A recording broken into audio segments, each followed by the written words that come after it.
Test 1, 2. Good evening and welcome to the March meeting of the Public Safety Committee. I am chairing this meeting because I am on this committee and I have a voice, whereas the chairman of the committee sitting to my left does not. So we'll proceed with his guidance, but not his voice. As always, we have items on the general agenda and items on the consent agenda, which we will address first. I do want to say that item C1, which is ordinance relating to speed limits, will be held till next month's meeting. The other items on the consent agenda, are there any items to be pulled and discussed? If not, could I get a motion to approve the balance? So moved. Second. All in favor? Aye. Opposed? And, Mr. Chairman, I was going to say that so the chairman can be aware. We did do C1, the committee passed. Okay, great. Okay. Great. Okay, on to the general agenda. Could I have item G1, please? Item G1, Winston-Salem Police Department's employee and officer of the year for 2016. Good evening, Chairman Good evening. Taylor and members of the Public Safety Committee. I wanted to take this opportunity to recognize the Police Department's Employee of the Year and also the Officer of the Year. These employees were voted on for these awards from a peer committee of the Police Department. So at this time, I'll ask Philip Seats to come forward. And I don't think Ashley Soonmaker is here, but I also ask Officer Nick Powell to come forward. And just to give you an idea of what they did to receive these awards, I'll play a real short video for each one. Investigators obtained a search warrant for a suspect vehicle involved in a fatality hit and run. Pursuant to the search warrant, a vehicle was seized and transported to police custody for a forensic examination. Although the vehicle did not display any outward signs of being involved in a collision, investigators believe the victim in the case had been assaulted by the vehicle in a manner that resulted in the victim being forced under the vehicle or literally being run over. Forensic Services Technician Ashley M. Schoonmaker and Forensic Services Squad Supervisor Philip B. Seats were asked to conduct a forensic examination of the vehicle with hopes that evidence could be located in order to confirm the investigators' suspicions. Through a lengthy and meticulous process, the named employees were able to perform a complete forensic examination of the vehicle. As a result of their examination, they were able to obtain several crucial pieces of evidence from the vehicle, including bodily fluids, bodily tissue, and other evidence that was subsequently submitted to a forensics laboratory for a DNA comparison to the victim. The lab results for all items submitted proved to be a positive match to the victim. Based on the evidence, investigators were able to say without a doubt that the victim had in fact been struck and passed over by the suspect vehicle. The evidence recovered by these forensic services employees significantly aided the investigators by enhancing other leads developed in their investigation and allowed them to successfully indict the suspect, in this case for murder. In recognition of diligent efforts put forth by these employees, both Forensic Services Technician Ashley M. Schoonmaker and Forensic Services Squad Supervisor Philip B. Seats have been selected as the 2016 Employees of the Year. Okay, and again, Ashley's not here, but Forensic Services Squad Supervisor Seats is here. And our Officer of the Year, let me get his.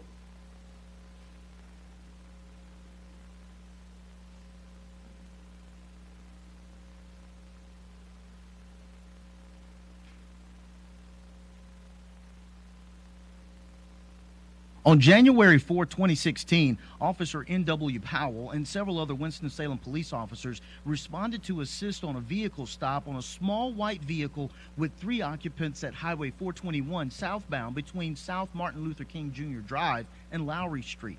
The investigating officer requested backup units after detecting the odor of marijuana emanating from inside the vehicle and based upon the number of occupants involved.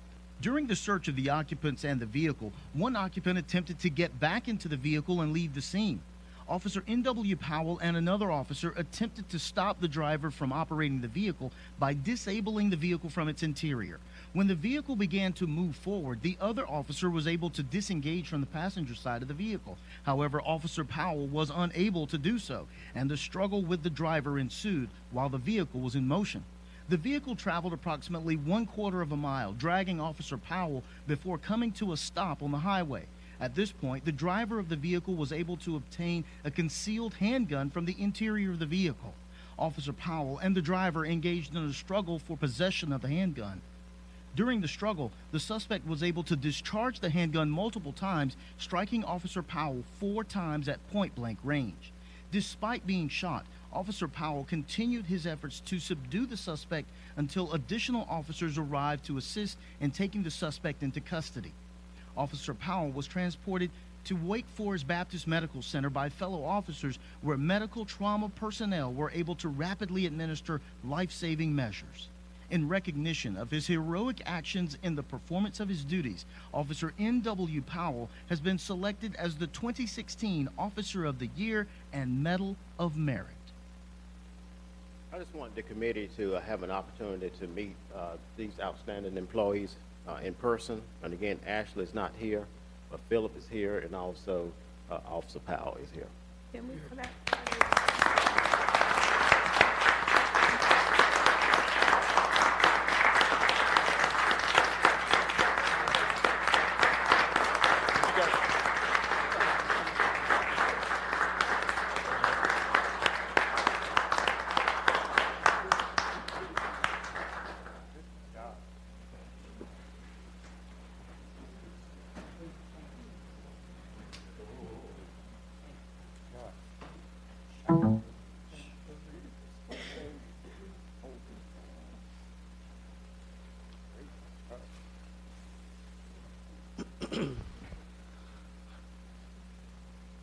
I want to first say that we are delighted to see Officer Powell here.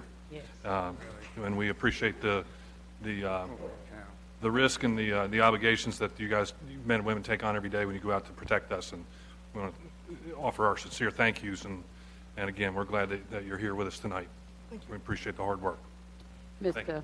Vice, I would like to say that, and I said so many times, it's just wonderful for us to live in our city. And we have had a police department who has looked with the chief and his staff looking very carefully at what kind of city we want. And we are pleased that we do have a safe place where people can live, work, and play, which was my sayings for years ago. Mr. Chairman said, and relax. That's the change he made in it. But we are grateful to all of you because you leave your homes, your families, to make sure we are safe and sound. And may God continue to bless you brave men and women. Two amazing examples of our police department in action. And the thing is that oftentimes we don't even know what's going on out there. I mean, finally we may read about it in the paper or something, and I know these cases made the paper recently, well deserved. But you know, these things are happening out on the streets of Winston-Salem. We sleep comfortably in our house, and this force is out there doing their job day and night.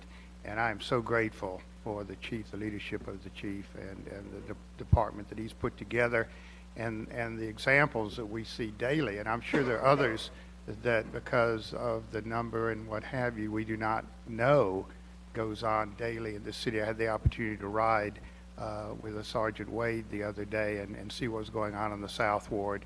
And anybody who's interested in knowing what our police department does, sign up to do a ride-along with a policeman, and you will appreciate what they do day in and day out to protect us. So thank you very much for you, and we're happy to see you upstanding and healthy, and I look forward to many years of service with us in the city now. Thank you. Chairman Taylor says thank you, too. If I may, before I take my seat, I would like to recognize Officer Powell's wife as well. She's here. She also went through a lot of the healing and everything that he did.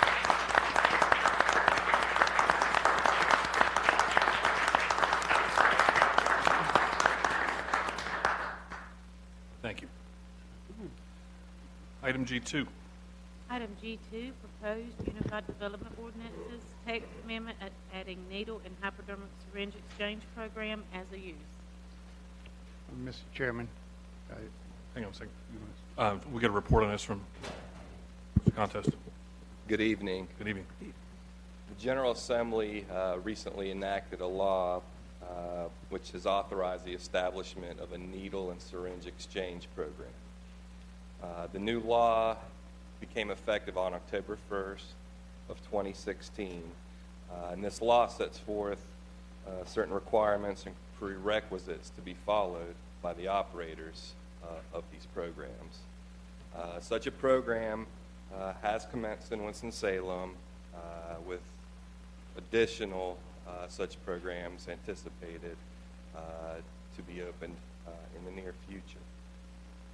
Given the traffic impacts that such programs will have upon residential areas in the city, it's believed to be important to create the use, to officially create the use, needle and hypodermic syringe exchange program so that its land use impacts can be effectively addressed. So the proposed text amendment that is before you would in fact create a formal use entitled Needle and Hypodermic Syringe Exchange Program. Some of the highlights of this proposed text amendment would be to allow the use in the following zoning districts: highway business, general business, campus, and general office zoning districts. The proposed ordinance would also require existing needle and hypodermic syringe exchange programs, which are made non-conforming by this text amendment, to discontinue on or before June the 1st of 2019. The ordinance also makes clear that this use shall be permitted as an accessory use only within the zoning districts in which the use is allowed as a principal use. Questions? Mr. Contis? Yes, this is a brand new provision that was enabled by state legislation, and it really is unproven ground on so many levels.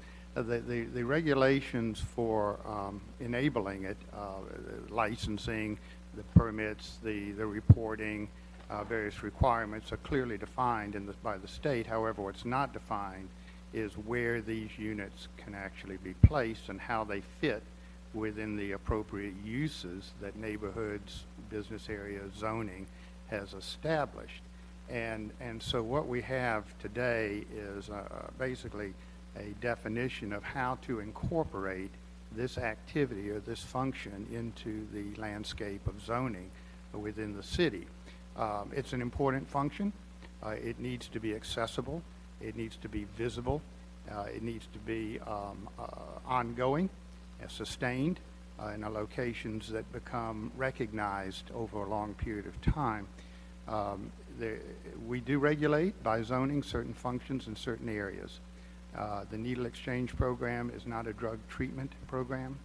It is a method of trying to control the spread of diseases through the reuse of hypodermic needles, and this program can provide a valuable function in doing that. However, the locations in which this can occur is really a question here, and the zoning proposal that is before us today, in my opinion, defines accessibility with highway business, general business, campuses, and general office spaces, which places this function in a popular locations, visible, accessible by bus routes, other ways, inappropriate as compared to, say, neighborhoods or other locations that might otherwise end up enjoying their privilege, their presence. So I am in support of this ordinance, thinking that it will, in fact, long-term serve the city well to have these functions in these locations. I've got questions from Councilmember Taylor. Can you provide us with info about what has occurred within Winston-Salem in the needle exchange program so far? Have this program's been successful in other North Carolina communities? So a little bit of a view on what's occurred here in Winston, but then also outside of that, other communities. Right. I don't have a lot to offer in terms of the success because it is such a new program. There is one known location located at the Green Street Church.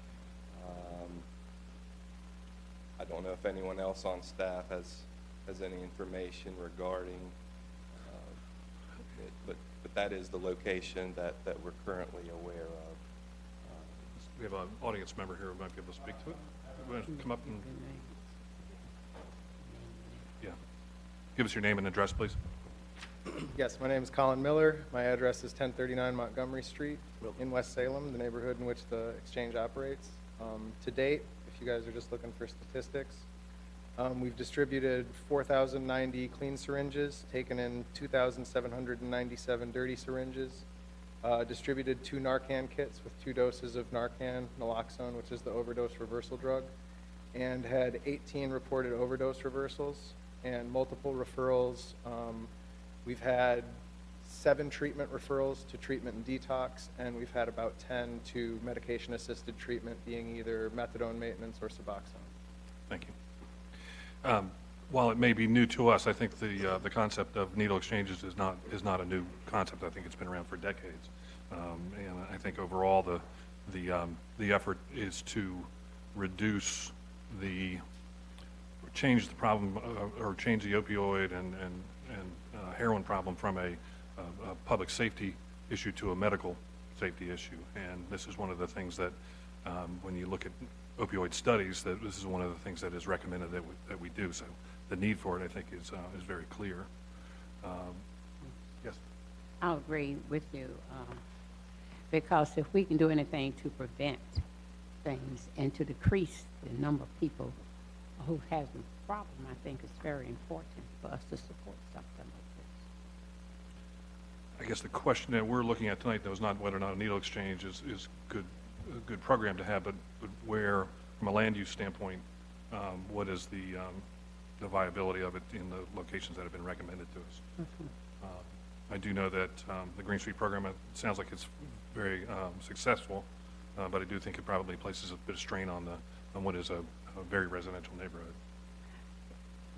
Yeah, that would be one of the concerns. I don't think the attempt is to stymie the program. The question is really placing it in places that are most accessible, most visible, and most compatible with other activities around.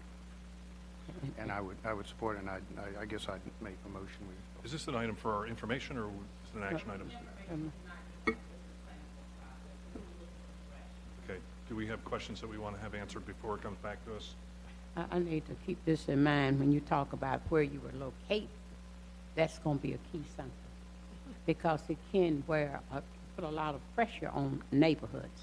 That's what we're concerned about. And we know people are having the problem, but if you center them in just one particular neighborhood, and that will create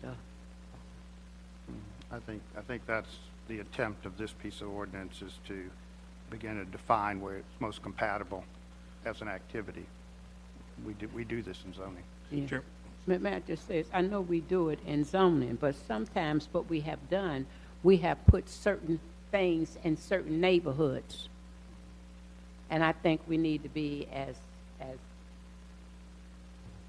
conscious, Mr. City Manager, Assistant City Manager, when you work with the people in this particular department, about where we're going to place this facility or these facilities. Attorney, you need to hear that also. We got a question for Mr. Contos. So if this passes as is, as an ordinance, and we change the zoning classifications to allow for these, so you could do that by right in HB, GB, C, and GO? There would be no other clearances needed from planning or? No, the way it's currently proposed, no. If you were in that underlying district, that use would be allowed. All right, we would not have any type of public hearing where people could voice some concerns? As proposed.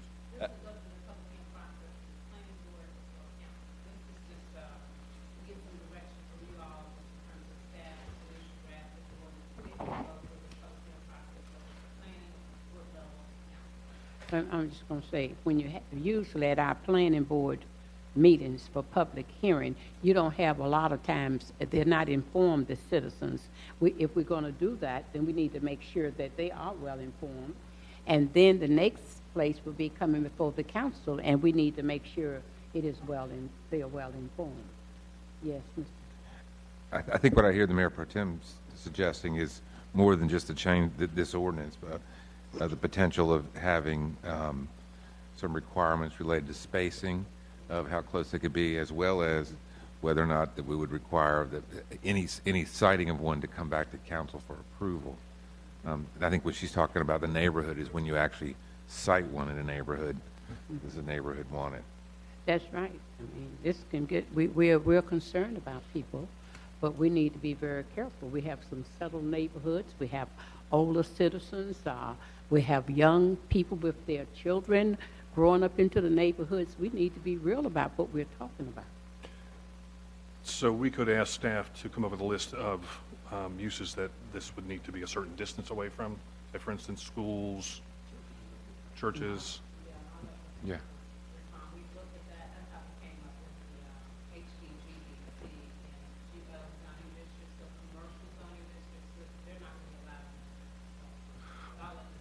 But these zoning districts could abut other uses that we would want to prohibit them being there. They could. The main reasons some of these districts were chosen, for example, to see the campus and the general office, is because of the location of Forsyth and Baptist Hospital and the downtown health plaza. We did look at spacing requirements, and at least one of the locations was within 500 feet of a park, and so you've got to consider that and determine whether or not the downtown health plaza, if you were to put that spacing provision in, it would preclude a location such as that from having a program of that nature.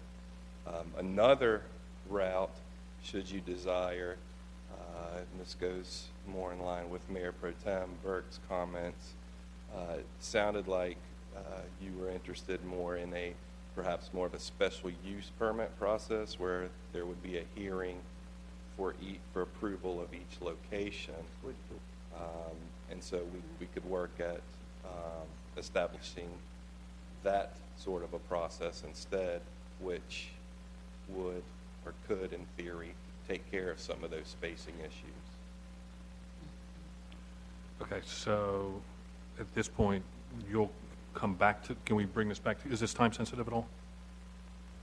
I'm hearing that the special use is an option worth exploring. Right. So we would need to rewrite the ordinance to reflect that and bring back a different direction. Right, so that was my question about time sensitivity. We have time to have it brought back to us at next month's public safety meeting I with think rewritten that's as not an issue yet. the special use.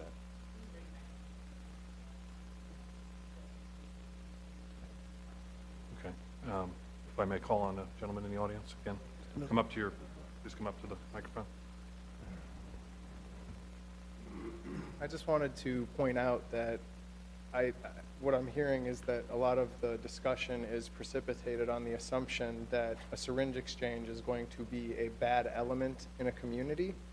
And there is decades of data on syringe exchanges in northern cities where they have been for 10 years, 20 years, existing in the communities, done by, years and years of data that have shown repeatedly that syringe exchanges have low to no impact and often positive impacts on the communities that they are involved with and that they work within, because it's a way for people who are drug users, especially in the immediate vicinity, to get into treatment, to get into, methadone programs, Suboxone programs. So I'm worried about the direction, being someone who is a former drug addict and who lives in the neighborhood where this exists and was saved by programs like this in my life.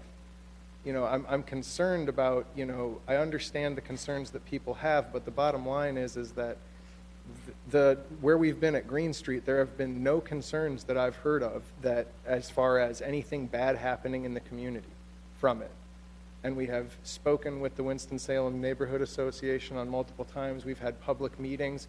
There were concerns about what might happen, but none of those things have come to pass. And as I said, decades of data will show you the same thing, that these programs are often positive influences because it's a way for the most marginalized people, sex workers, drug addicts, etc., to get in touch with services that they're often cut off from. It's taking that point of contact for these people from hospital emergency rooms or police stations to a community clinic and tapping them into services, and it's a very low burden on the taxpayer. We're all volunteer run, you know, so I just wanted to kind of bring that up. Okay, so in your opinion, is it a negative to the clients to have to go to an office setting versus a church in a residential neighborhood? It's not the fact that it's negative to go to an office setting or a commercial setting. It's that, one, there's no public funding for programs like this. They're almost all volunteer run. There's 22 active syringe exchanges right now in North Carolina since the law went through that are run and sort of all affiliated with North Carolina Harm Reduction Coalition, which is based in Raleigh. None of these exchanges are located in commercial areas. They're all in residential areas because they're all run by volunteers. None of us have funding. None of us have the money to get a commercial spot. This would add an extra barrier in that we would need to, and these are services that are needed immediately. You know, I mean, lives are being lost every day. You know, we're in a crisis here. We need to get services to people as quickly and as efficiently as possible. And I think you'll find that groups like ours and groups like the North Carolina Harm Reduction Coalition are more than willing to work with public officials. We've worked extensively with law enforcement and with the Fayetteville Police Department, Statesville Police Department in developing law enforcement assisted diversion programs. We're actually talking to the Winston-Salem Police Department about that now. There's a meeting about it tomorrow, as a matter of fact. So I guess I just feel like this is coming about the wrong way, and I feel like these concerns and this change to the rules was brought about not by concerns from people in the actual community, but from a very small pocket of people and not the greater neighborhood itself. Because what you'll find if you go to West Salem, where I live, where my fiance lives, and where I work, most people in this community are supportive of it, and that was shown at the public meetings that we've had, and there's a small group of people that are out for blood and want to, any way they can, to get it out of the neighborhood, even though it's been beneficial and there hasn't been any issues. How many of these centers do you think are needed in the city of Winston-Salem? How many what? How many of these centers, locations? I think one is fine, to be quite honest.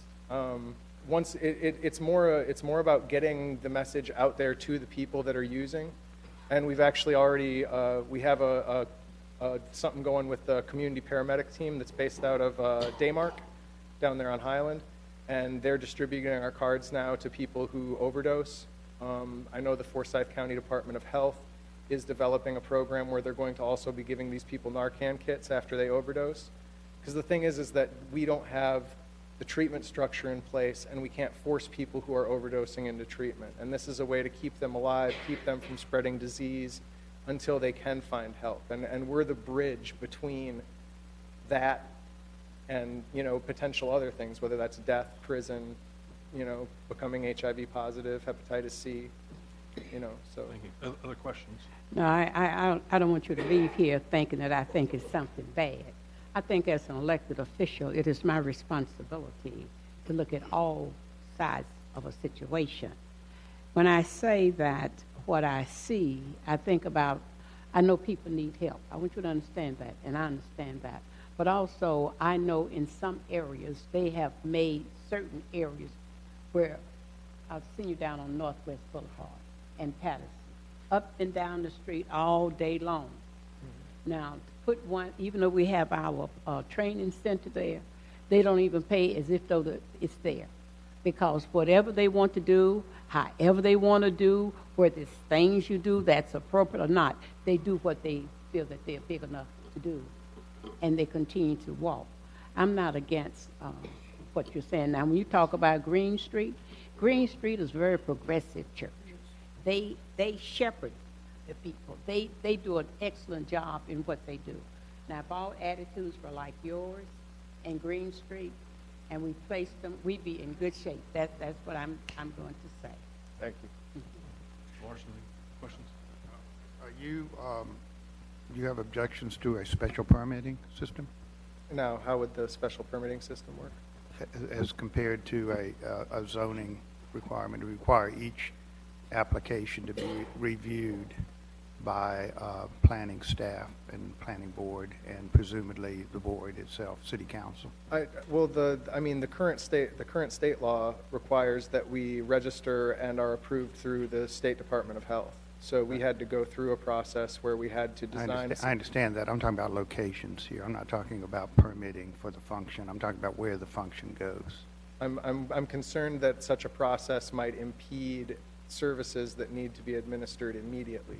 So you would object to a special permitting process to allow this to occur? Absolutely. Yeah, okay. And if I could say something about Councilmember Burke's comment.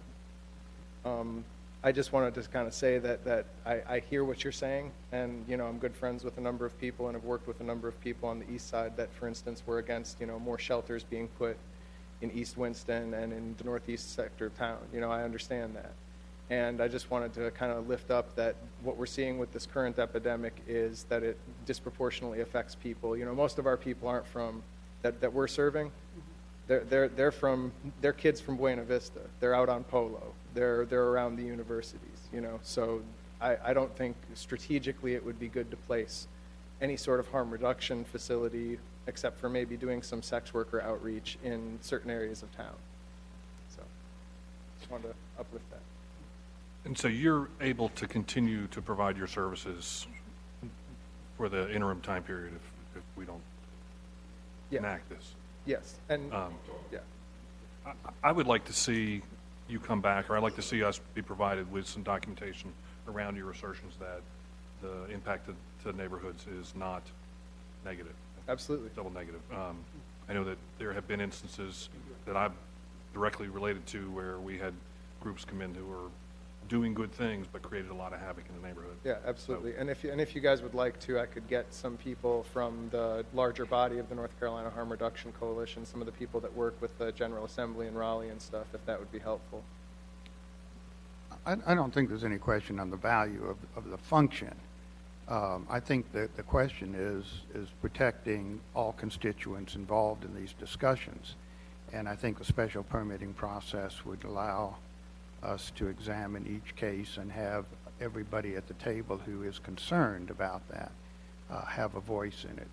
So I think what I heard earlier is that we're willing to have staff now look at the option of, instead of designating 4 zoning categories as the limitation of where these facilities can be placed, that we would open up the discussion to have a special permit evaluation for each case, and we can decide whether that particular place works best in the overall picture of the things we're talking about: location to parks, location to schools, location to neighborhoods, all the considerations that seem to be struggling with on what our concerns are would be evaluated, and if they all seem to blend reasonably well, then we can approve them. So you would say that that we should not limit it, do not limit it to these zoning classifications strictly from they could exist in any zoning classification? That's what I'm asking the committee members to consider, is that, if we're concerned about neighborhoods, if we're concerned about schools, if we're concerned about parks, if we're concerned about access to this function by the clientele that needs the service, what locations are best to do that? Right now we have one in Winston-Salem. It's in a very progressive church. This is great. But in the future, what do we want to do? And how many do we want? And where do we want to put them? And I think either we're going to have to restrict it by zoning categories, or we're going to have to evaluate it in the big picture of the function as it occurs.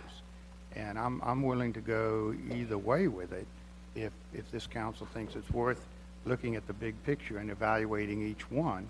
Otherwise, the 4 categories that have been approved seem to be fairly rational choices of locations. They're not going to impact residents. They're going to be accessible. They're going to be populated. And I'm comfortable going with that. I'm also comfortable looking at each case individually if the council is willing to do that, and we'd have to ask staff to come back with a new proposal to do that. Yes, at least we could come back with something, and we'll get a chance to evaluate both of them. And it's Yeah. going to be not only us, but it will be the other council people. Yeah, so, Thank you. so the next time we meet, we want to have more information on impacts to neighborhoods, and then we also want to see what an ordinance looks like that is location or special use oriented versus zoning classification oriented. Okay, great. Thank you very much. Thank you. Okay, G3. Item G3, update on handicap parking downtown. Item continued from the November 2016 Community Development, Housing, and General Government Committee. Okay, do we have a staff report on this? Yes, sir. You're it? Mr. Chairman, Mr. Also Chairman, we, members of the committee, we were asked to provide additional information on this topic when you last met.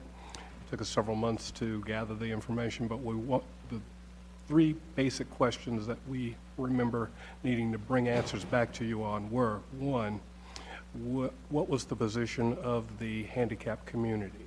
And it took us a while to gather some kind of feedback from them. That information is summarized in your report. Two, what was the position of the Downtown Development Organization, Downtown Winston-Salem Partnership? And they have provided a report or a memo, email actually, indicating that they are supportive of the idea of designated handicap parking and of clarifying the issues associated with handicap parking downtown. And three, could the city delegate its authority to allow individual property owners who have a special need for temporary handicap parking to put that in? I think that was Councilmember Larson's question. And essentially what we found is that we don't have the ability to delegate our authority to a private institution.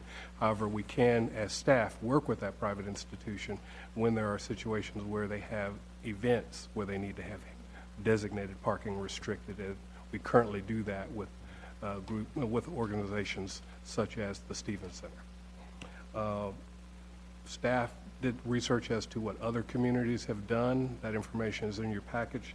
Also, the Transportation Director, Ms. McCullough, and the Assistant Director of Transportation, Mr. Ringer, here to answer any technical questions you may have about what the research indicated.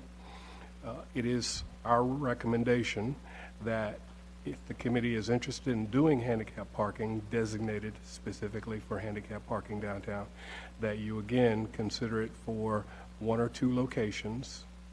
We're recommending, if you decide to do it, that you look at it on Cherry Street in the 4th Street area, so just south of 4th Street on Cherry, east and west sides of the street, and that area be controlled with a pay station. That whole area be controlled by one or two pay stations. Actually, it would take two pay stations because they'd be on either side of the street. We think that a pay station system is really the most effective way of reducing abuse and allowing for the true intent of handicap parking usage. Be happy to answer any questions the committee may have. Questions? Mr. Larson?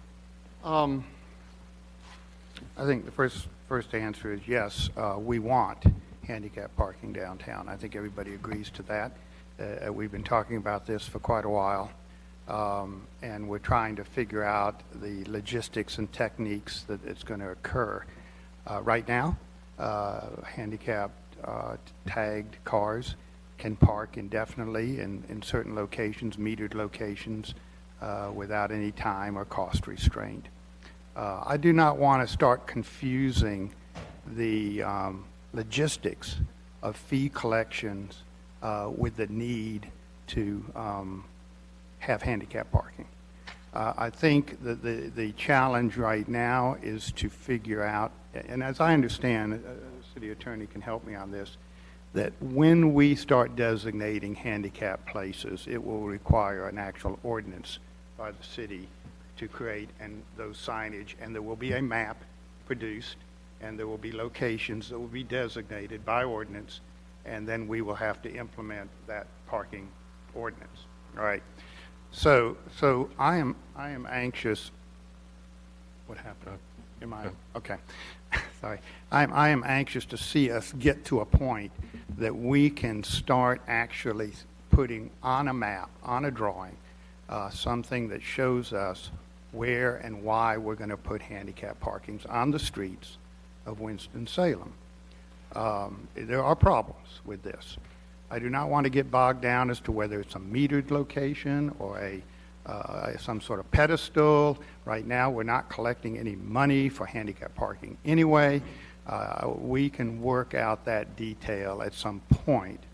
I think the biggest question in place is, can we create a reasonable number of handicap parking accessible to the merchants downtown, accessible for the handicapped individuals to access the merchants downtown? How do we logistically do that with the size of streets that we have, curb cuts that we're working around, locations that work, and all of that? I think that discussion needs to take actively in place, and I'd like to see an ordinance prepared that will designate on a map where we're going to put parking spaces, how many they're going to be, and then we can worry about what they're going to cost and whether we're going to be able to collect any money from those individual places or not immediately. We can come back later and put up a meter, we can put up a kiosk, whatever. I don't want to get bogged down with that. I want to figure out where these things can go most effectively to service the population that we're trying to serve. And I think it needs to come back to us in the form of an ordinance that has been vetted by the constituents involved. The Downtown Association, Handicap Association should look at it, and it should come to us for discussion. We've talked about this an awful lot recently, and we've seen examples from out of state and in state, and we've talked about money, we've talked about striping, and all of these sorts of things. We need a document to begin to actually say what this is going to be. If we can't charge for these spaces that we create for the first year or 2 years, I'm fine with that. If we come back later and we put up a meter and they have to pay for it, or it becomes part of a kiosk, we will deal with that at this point. But we're not moving this thing as quickly forward as I'd hoped to do, and if the money part of it seems to be the discussion, we're not getting any money right now from the handicap parking. So let's figure out a way to get some spaces designated in locations that work, logistically work, for the people that need to use them and to give access to our events. I am pleased the staff is got some thoughts about how we can supplement for special events, the ability to bring in extra handicap parking for opportunities at the Stevens Center or the roads or wherever we're having it. That's great, and I think with proper organization we can permit those sorts of things on a case-by-case basis or annually or whatever we have to do. We can work that out. But on a day-to-day, day-in, day-out sort of situation, can we not get an ordinance prepared for next meeting or so? Ms. Burke? Well, I'll agree with what I've heard and what Councilmember Larson is saying. The details about at the end could be worked out. Right now, he sees the urgency as having a map to show some handicap space. And I agree also, you don't pay right now. You park in this city, some cities they pay for they can't.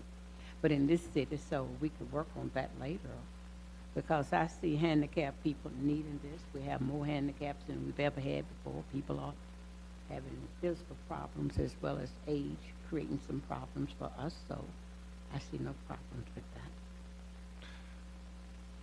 that. Okay. First of all, I want to apologize for the time it has taken on an issue that we all agree on. We are moving at the speed of government, and I apologize to staff for that, but I mean, part of our charge, though, is to make sure that we listen to all the voices out there, and that takes time, and doing a best practices study and looking what other cities do is important. You don't want to get this wrong and have to come back and change it. I'm in favor of Mr. Larson's approach, though. I think, are we at a spot where we could sit down around a table with folks from the community who are asking for this, the Downtown Partnership and staff, and pretty quickly come up with this, where the spaces go? Staff could sit down with them, come up with an ordinance recommendation that's based upon what we think the committee wants to do. Right. What I can't say is whether that's going to be consistent with what they would like to do, but we could definitely come back to you with some form of ordinance next month. Okay. But I agree that we need to bifurcate this from the question about meters, because I've been spending an awful lot of time here recently learning about new technology that's coming in parking spaces, and I don't want to go spend money now when I think there's probably a better solution coming down the pike fairly soon. And as Mr. Larson says, it's not like it's a big revenue drain because we're not making that money now. And we, And just for clarification, Mr. Chairman, the issue of the pay stations is not about the revenue. It's about the assurance that the meters will turn over Right. and be available for the handicap, as opposed to being camped in for days on end. right. But I think the issue of what we end up with as far as pay stations, I don't think we're ready to make that. I don't want to hold the parking spaces up Understood. for that decision. Understood. I think we have opportunities there to do things, and I don't want to rush that decision. So it's a short-term issue of spaces, and somehow we might need to figure out how to police that. So can we, before next, so do we have to go another month back to committee and then to council? Yes, you'll bring it back to committee Right. next month. We'll be happy So you'll come back to us with an ordinance An ordinance and a map. to. and a map that's been vetted by the constituent groups that we talked about. Certainly. Okay, everybody happy with that? Mr. Chairman, may we see the folks who came out this evening to talk about handicap, did they just either stand or raise their hands? Did you have? So those of you that came to the meeting tonight in support of the handicap, please raise your hand. Thank you. Thank you. Thank you very much. Ms. Dennis, did you want to say a word? Did you want to say a word? If you would, please come up to the podium and give us your name and address. Or to the table. Can you pull that seat, Greg, would you Mr. Turner, pull pull the seat here? Oh, Okay. she's gonna sit right. Oh, she's gonna be back. Thank you. Mr. Turner. Thanks. Quite all right. Pull so she can talk. Mr. Turner and I have been working on this since last October. I looked at my emails from him today. Can we get your name and address, I'm please? sorry. Yeah, that's all right. Nancy Dennis. I reside at 217 Tar Branch Court, Great, thank you. 27101 Thank you. downtown. Thank you all for looking into this, and I know it's complicated. It's complicated on one hand, but easy on the other. We just need to do it. And I have made some, looking at the memo that Mr. Turner presented today, I can see some positive things that can come out of that he has made this recommendation to have one or two, I think, on the east side and west side of Cherry Street. Even though we've had, if you hang a tag, that place becomes a handicap place. So my request is that we put two of those at each cross street. Just take the parking place where it is right now. Do like they did in that he reported in Greenville. Paint it, put the sign up, even though we can't do the cut curbs because of the elevations, it may be more extensive. Right. But right now, if you hang a tag, they are parking places. Right. So just designate one on each side of each cross street.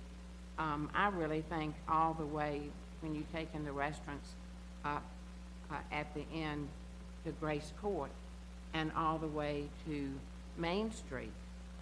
And then the problem on Trade, of course, is unique because there are not many cross streets on Trade.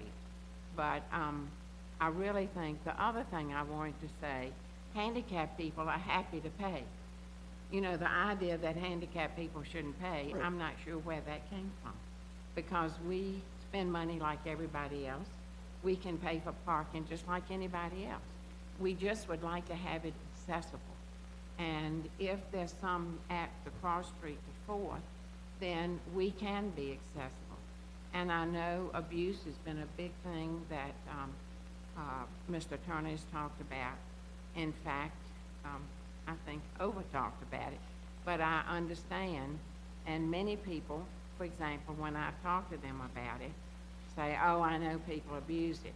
But you cannot make the assumption that because somebody walks with no limp from a car, or that they're driving, I'm still driving, though I do walk with a limp, that they do not qualify to have a handicap tag. It is really a mean-spirited thing to do, to look at somebody and make that judgment that they can or cannot. Now, I know people abuse it. People abuse the speed limit. people abuse everything, but I can tell you from 30 years of with the ADA and having my tag, that many times it can be very crowded, but there will be some empty spaces. Last Saturday, my husband and I went to Haynes Mall. It looked like the day before Christmas. I think every time he said, we are not going to find a place. There next to the post office were 2 empty handicap spaces. Well, we're really pleased that we've gotten this far. I know we're pretty close to the goal line here. I do also want to suggest that the municipal buildings in this town have handicap accessible parking. This one does not, and nor does the government center. So I really hope that when you do the ordinance and when it's changed, that handicap spaces will be provided for the municipal buildings. Thank you. Yes, I'm glad you said the municipal building here, and I've spoken to the city manager, the assistant city manager. I said, you're just not friendly for folks to come to City Hall. But they tried to convince me that it is friendly because you can park. Tell me, where did you all say we can park when we come? I have a handicap. I don't look like it. And That's right. sometimes people don't really understand. Tell me, where will we come? We do have designated handicap parking in the north lot. Unfortunately, though, you can't get in the building. You have to go all the way around to the south side of the building. It's not handicap parking for me. It's unfriendly. It's only for you if Right. you've got to. Right. We'll figure it out. Yeah, so thank you for bringing this item forward. And like I said, I think everyone's in agreement on it, and I think we're pretty close to an implementation strategy. But I tell you, it will make our city so friendly. Yep. On our website, it can say, we are accessible for everybody. Right, So- right. Yes. Thank you, Ms. Thank you Dennis, so much. And Thank we will figure out a way to charge you eventually. Over and over We're again. happy to pay, just give us Great. access. Thank you very much. All right, so G4, we are pulling? Yes. Okay, so that's the balance of the item. I do have someone signed up to speak. Tiffany Howell, and this is in regards to police coverage on Burke Street, I believe. Yes. Tiffany, please come and give your name and address, please. Tiffany Howell. I live at 1137 Fenimore Street, but this is about my business at 1110 Burke. Mr. McIntosh, I don't know if this is a conversation that you and I need to have maybe with the police, but over the past several months, about 9 months, I've employed off-duty officers as myself, just a business at 1110 Burke. Their presence is greatly appreciated, and it has helped to deter crime on our whole end of the street. However, I don't feel like I should be personally responsible as a taxpayer. My customers are taxpayers, customers of the other businesses are taxpayers, to pay that much money for that presence. I feel like we should be treated just like 4th, Trade, and the other downtown districts. We have dining, shopping, we're very close to the baseball stadium. So I just really don't know where to go at this point, who to talk to. I've talked with Captain Miles several times. I know there's a staffing issue to get police presence down there without it being an off-duty hustle. So I really don't know if this is something that you and I need to discuss with the other Burke Street owners, Burke Street business owners, or where to kind of go from here to get some relief with that.